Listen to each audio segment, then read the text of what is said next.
Il dit, c'est lui qui s'approchera de Dieu, Dieu aussi s'approchera vers lui. Là, nous sommes approchés auprès de notre Dieu, lui, il est là. Si nous croyons à cela, nous allons acclamer notre Dieu pour sa gloire, pour sa présence au milieu de nous.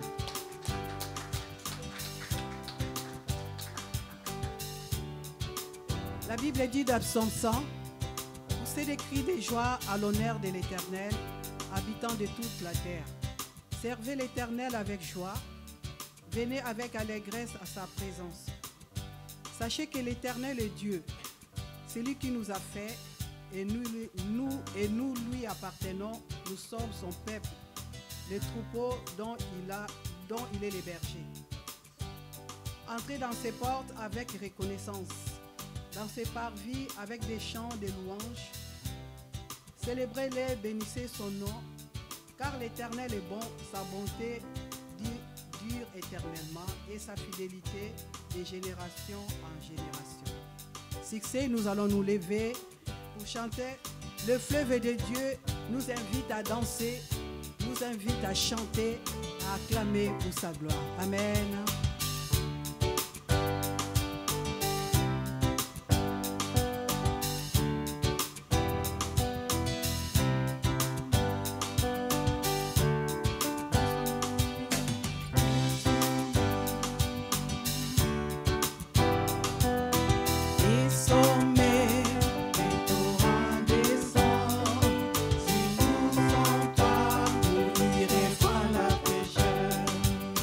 Dans les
Amen. Le Seigneur nous invite à nous réjouir dans sa présence ce matin, à déposer à ses pieds, à déposer au pied de la croix tous nos fardeaux, tous nos soucis, parce que je pense qu'il y en a quelques-uns, peut-être, je ne sais pas, peut-être que tout va bien pour tous. Je pense qu'on a tous quelques petits soucis, ou parfois des gros soucis. Et quand nous arrivons le dimanche matin, eh bien, on arrive avec ces soucis pendant le chemin, pendant le trajet peut-être. Et quand on arrive ici, on s'assied, puis on commence à chanter, puis les soucis sont toujours là. Donc le Seigneur nous demande de les déposer à ses pieds, de pouvoir nous réjouir dans sa présence, de pouvoir élever nos yeux par-delà les montagnes, par-delà les soucis, par-delà ces difficultés, et d'apprendre à nous reposer et à nous confier pleinement en lui. David, dans le psaume 103, disait en son cœur, il s'interrogeait lui-même et il disait « Mon âme bénit l'Éternel. Que tout ce qui est en moi bénisse son saint nom. » Il disait « Mon âme bénit l'Éternel et n'oublie aucun de ses bienfaits. C'est lui qui pardonne toutes tes iniquités, qui guérit toutes tes maladies. C'est lui qui délivre ta vie de la fosse, qui te couronne de bonté et de miséricorde. C'est lui qui rassasie de bien ta vieillesse, qui te fait rajeunir comme l'aigle. L'Éternel fait justice, il fait droit à tous les opprimés. Il a manifesté ses voies à Moïse, ses œuvres aux enfants d'Israël. L'Éternel est miséricordieux et compatissant, lent à la colère et riche en bonté. Il ne conteste pas sans cesse, il ne garde pas sa colère à toujours, il ne nous traite pas selon nos péchés, il ne nous punit pas selon nos iniquités. Mais autant les cieux sont élevés au-dessus de la terre, autant sa bonté est grande pour ceux qui le craignent. Autant l'Orient est éloigné de l'Occident, autant il éloigne de nous nos transgressions. Comme un père a compassion de ses enfants, l'Éternel a compassion de ceux qui le craignent, car il sait de quoi nous sommes formés.